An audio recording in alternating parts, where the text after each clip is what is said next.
Hey everyone, this is Hollander Cooper, and I've beaten Batman Arkham Origins. And I'm Henry Gilbert, and I haven't, but I have some questions I want answered about the game. All right, let's hear them. So let's get this out of the way. All right, what is Batman Arkham Origins about? All right, so Batman has only been Batman for a few years. I think they say like 2 or 4 years. Like he's a new Batman, right? And he hasn't run into a lot of the villains. Like people still don't think he's real necessarily. It feels like even though he's been Batman for 2 years, he's still in this stage where he's like totally operating in the shadows. And Black Mask wants to force him into the spotlight by hiring 8 assassins, rather, to assassinate him. So he hires a bunch of Batman villains who, I guess they become Batman villains. So you're getting to see a lot of interaction. And because of that, they're sort of doing things where like they'll be like, all right, I'm going to tie up a bunch of people and shoot them unless Batman shows up because there's a huge bounty on his head.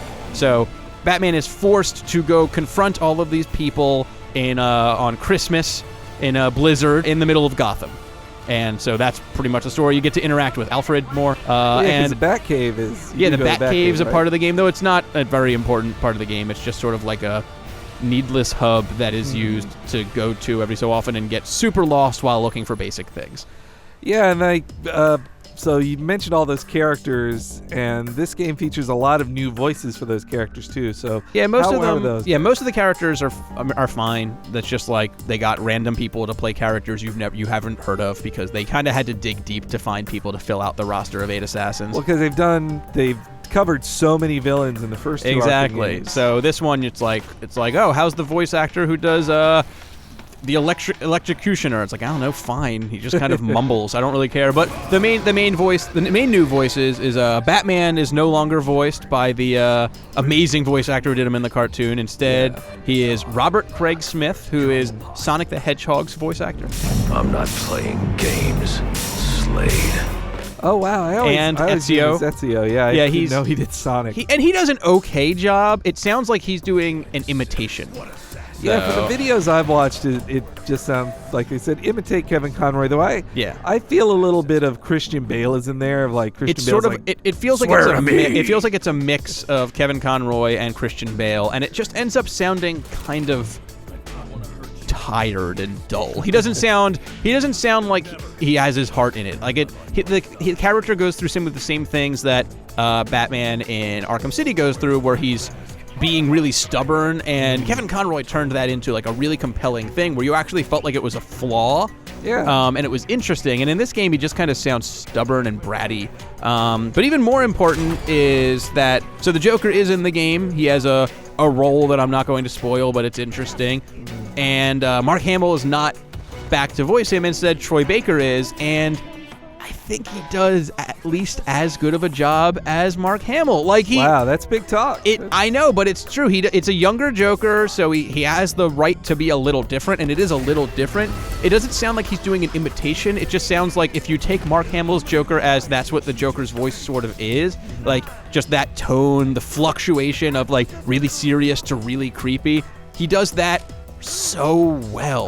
Well, so with all those characters in it, like just how big is Arkham Origins? Like City was a pretty big game. Arkham City, I remember a lot of people complained that when they started it, they were just overwhelmed. There were too many things to do. And this game, I'd say, there's almost as many things to do, because some of the assassins are actually just optional side missions. Like you'll be jumped by them and you can choose to go hunt them down. Like Deadshot or something will be like, hey, I'm gonna kill people unless you come fight me. So it works out well where they're optional, and there's also as many, like there's Riddler things to find, there's security cameras to disable. Hundreds of Riddler things to find. There's so many Riddler things. The only issue I sort of run into is the city itself is really boring. So Arkham City was set in Gotham.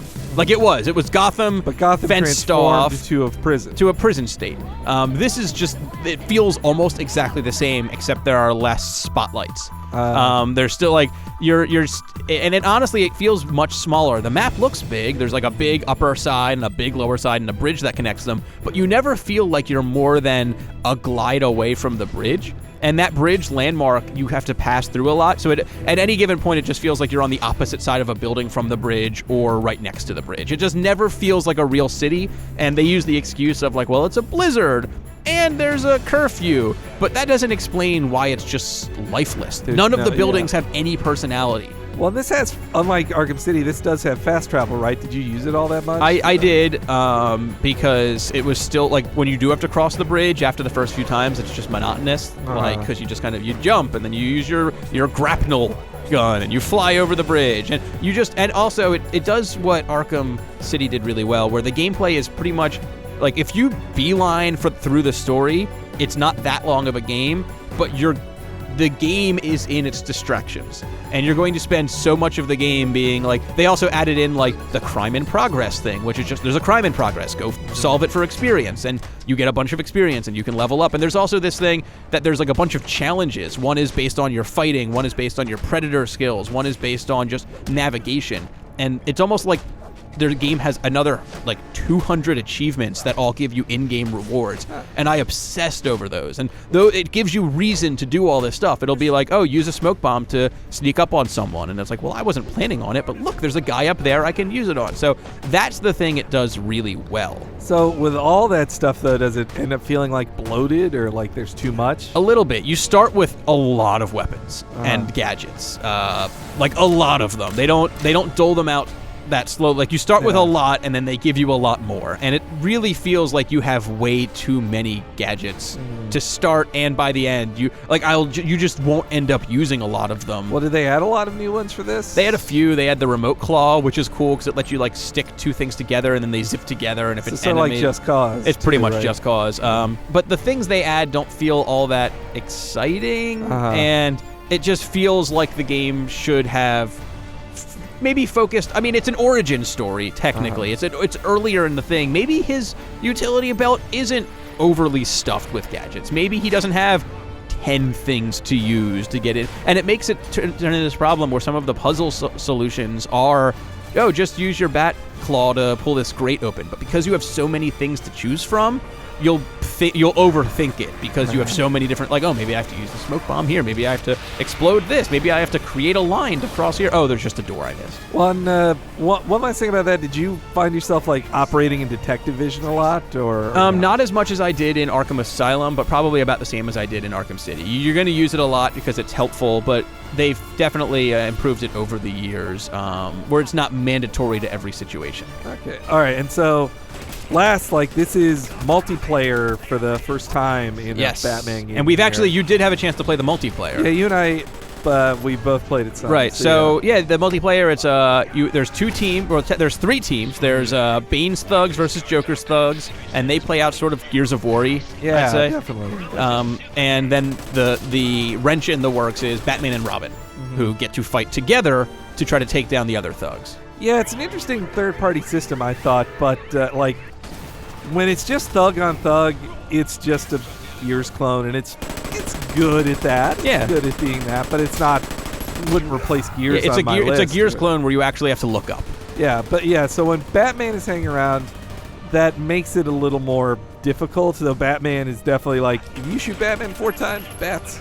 Oh, as it should be. Oh, and so what did you score it? I ended up going 4 out of 5. It doesn't live up to the Arkham City legacy, but it's a new developer, and it definitely justifies its own existence and gives you a few dozen hours worth of fun Gotham exploration and thug kneeing in the face action.